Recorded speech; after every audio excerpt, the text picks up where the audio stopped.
Tiene que ver con una situación en el noroeste de la provincia de Chubut, donde están, entre otras, las estancias, lo más conocido, las estancias de Benetton. Es un lugar donde, el noroeste de la provincia de Chubut, donde hay muchísimas comunidades mapuches y tehuelches. Algunas son mapuche-tehuelche, es decir, que viven mapuches y tehuelches juntos. Tiene que ver con el lugar donde se estableció hace mucho tiempo el cacique Ñancuche, por ejemplo, que es uno de los más conocidos. Es decir, tiene una realidad histórica de ser lugar de vivienda, de establecimiento de familias mapuches y tehuelches desde hace mucho tiempo, de antes y después de las campañas del desierto.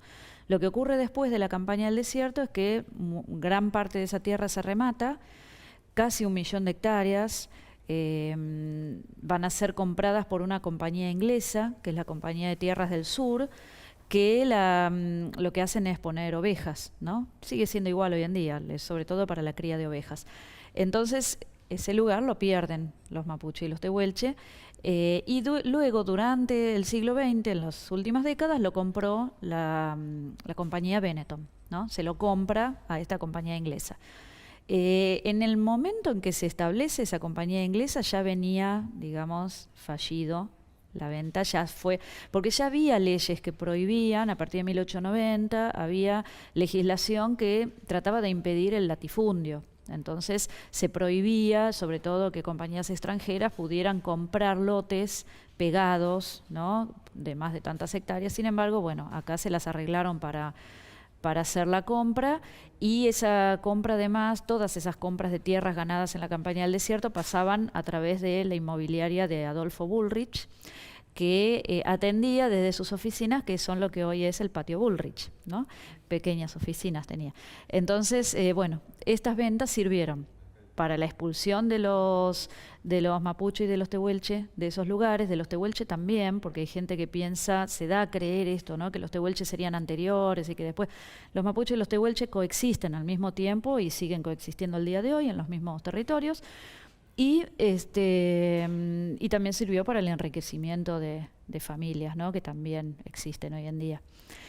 Bueno, este apellido que mencionas recién, que tiene a 2 parientes en el Gabinete Nacional, una de ellas en el Ministerio de Seguridad, 2 al menos que portan apellido. Más conocidos. Sí. Patricia Bullrich dijo en los últimos días, además, que hay un terrorismo mapuche y que está comprobado que ha sido financiado por organizaciones inglesas, y todo parte de un concepto que es el de entender al mapuche como un extranjero.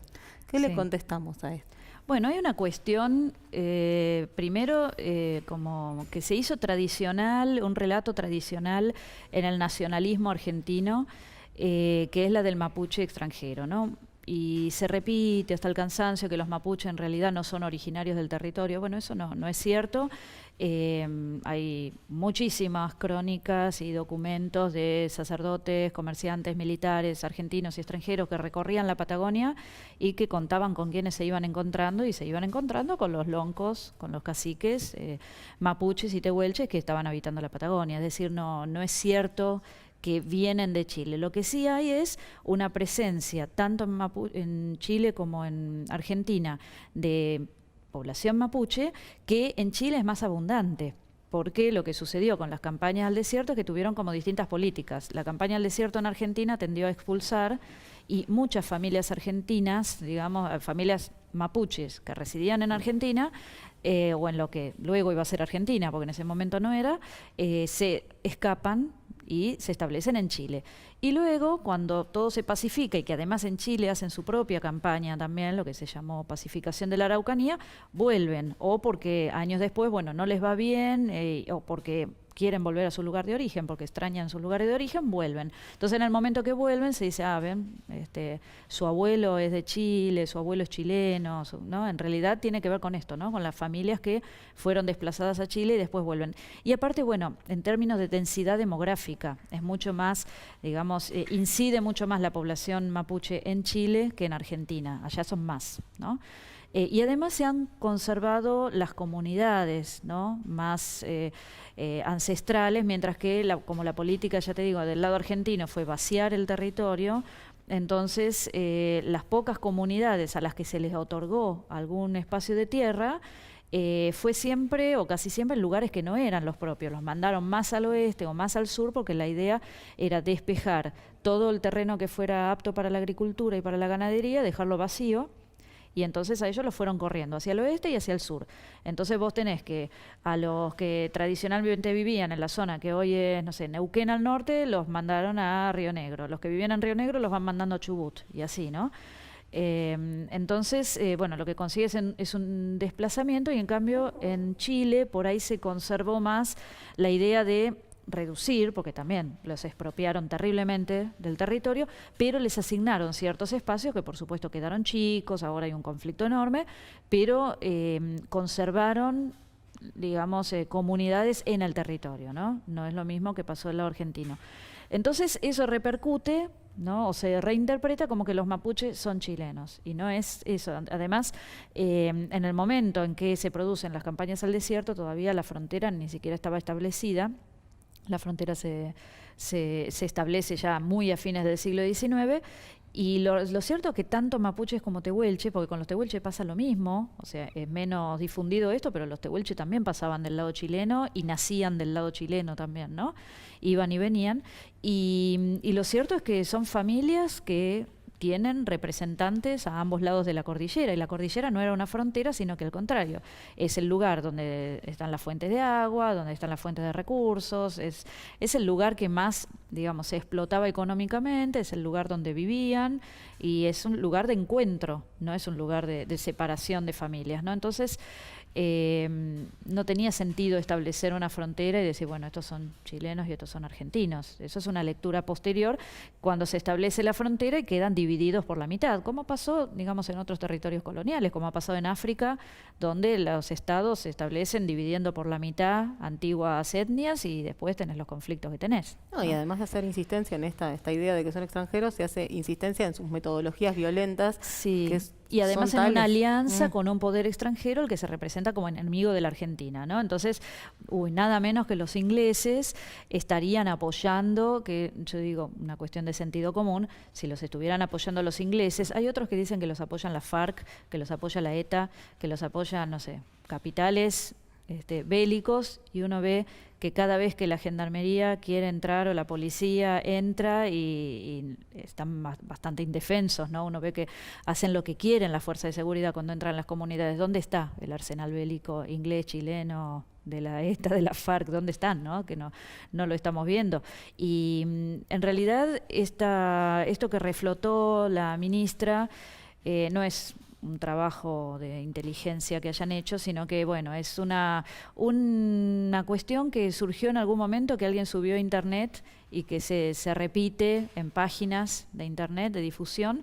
Entonces, si uno googlea, enseguida salta que es una ONG, una fundación que existe en Londres, donde uno de los directores es un mapuche nacido en Chile, de apellido Mariqueo, que es un apellido muy común entre los mapuche, y que es un exiliado. Y esto tiene que ver con que a veces no se entiende que a los pueblos originarios los atraviesan los mismos procesos históricos que a todos los demás. Entonces, ha habido mapuche, com, collas, mocovíes, y de todos los pueblos de Argentina y de otros países de Latinoamérica que han sufrido la represión durante la dictadura, y hay gente que se tuvo que ir. Y hay gente, tenemos líderes indígenas desaparecidos, líderes que han estado muertos, y eso desde el siglo XIX hasta ahora. Entonces, en este caso, dirigente de apellido Mariqueo que vive en Londres, es un señor que se tuvo que ir de Chile durante la época de Pinochet, que se estableció en Londres, como muchos que fueron a parar a Europa, a Estados Unidos, a otros países de América, y que en ese lugar fundó esta organización, que es una organización de apoyo mutuo, como fundan muchas veces los inmigrantes que van a vivir a otros lugares y que se reúnen para apoyarse mutuamente y además para difundir lo que pasa en sus lugares de origen, cuando se han tenido que ir de sus lugares de origen por persecución política. Entonces, es una ONG de ayuda y que se dedica a difundir, a reenviar, porque tampoco es que hacen investigación propia, pero tienen una página de internet donde uno puede consultar y ellos difunden los problemas de las comunidades mapuches, sobre todo de Chile. Pero como tiene sede en Londres, y claro que el resto del staff es de Londres, porque son digamos, amigos y adherentes, militantes, por solidaridad, que sean, pero no es una organización financiera, no es un banco, no es una entidad que tengan fondos, es simplemente una ONG de apoyo, como hay tantas, ¿no?, de militancia. Ahora, ¿vos entendés que hay alguna intencionalidad detrás de construir un enemigo público en los mapuches? Por supuesto, es para darle, digamos, al público elementos para que piense que hay una conspiración internacional y que entonces está bien reprimirlos, ¿no? Como cuando se dijo que eran chilenos, entonces que lo interesante es que el autor, en especial, de este argumento de que los mapuches son chilenos fue Estanislao Ceballos. Fue el primero que lo puso por escrito, y Estanislao Ceballos es el que armó el proyecto de extensión el proyecto del ministro de Guerra Roca en 1878 para gestionar el empréstito privado que financiara la campaña del desierto, ¿no? Y le pide a Estanislao Ceballos que le escriba una fundamentación. Y Estanislao Ceballos escribe un libro, así, que se llama La conquista de 15.000 leguas, que es donde él pone que los mapuches, los araucanos, le dicen en ese momento, los araucanos son chilenos y que por lo tanto está bien hacer la guerra contra ellos y que hay que expulsarlos, ¿no? Y eso después quedó como si fuera conocimiento científico, porque lamentablemente hubo parte de la academia, durante la primera mitad del siglo XX sobre todo, que abonó esa idea, pero era una alianza, digamos, político-científica, que tenía que ver con el nacionalismo de esa época, y entonces se hizo pasar este argumento, que es de origen político, como si fuera un argumento científico, y mucha gente lo compra, ¿no? Y mucha gente lo compró, incluso en la academia. Ahora, Estanislao Ceballos no muestra ninguna prueba, digamos, como no lo hace ahora tampoco la ministra Bullrich, no presentan ninguna prueba real de lo que están afirmando, sino que son así esas habladurías que pasan por, digamos, con esos recursos de autoridad, ¿no? Todos sabemos, se sabe, está confirmado, pero uno nunca accede, digamos, a esas confirmaciones, ¿no? ¿Cómo lo confirmaron? ¿Cuándo? Y respecto de la palabra araucano, que también en estos días otra vez se reflotó la discusión, la palabra araucano no es que esté mal, lo que pasa es que es una palabra que no es propia, es una palabra poética. Hay un poeta que fue Alonso de Ercilla, un poeta español, que era un soldado, además español, que estuvo en el fuerte, lo que se llamaba la Plaza de Arauco, en Chile, en el momento en que estaba la guerra entre mapuches y españoles, ¿no? Y él escribe una poesía inspirada en las epopeyas griegas, ¿no? Donde los personajes son Valdivia, Lautaro, Caupolicán, y entonces él exalta el valor de esos guerreros indígenas, los representa como invencibles. Con eso también exaltaba el valor de los españoles, que se luchaban contra guerreros invencibles, obviamente. Pero bueno, es un poema, es muy lindo para leer también, ¿no? Es un poema muy, muy interesante, no es tan largo. Y él llama araucanos a aquellos indígenas, mapuches, que habitaban en los alrededores de la Plaza de Arauco. Y después, por extensión, todo el pueblo, los españoles le empiezan a decir araucanos. Yo hago Pero la no es similitud. una palabra propia. No, por supuesto, es una palabra española. Entonces, esto lo hemos discutido hasta el cansancio con mucha gente que dice que los mapuches se llamaban a sí mismos araucanos. Es imposible. O sea, no iban a estar poniéndose una palabra española que en prevención para cuando vengan los españoles. O sea, no tiene sentido.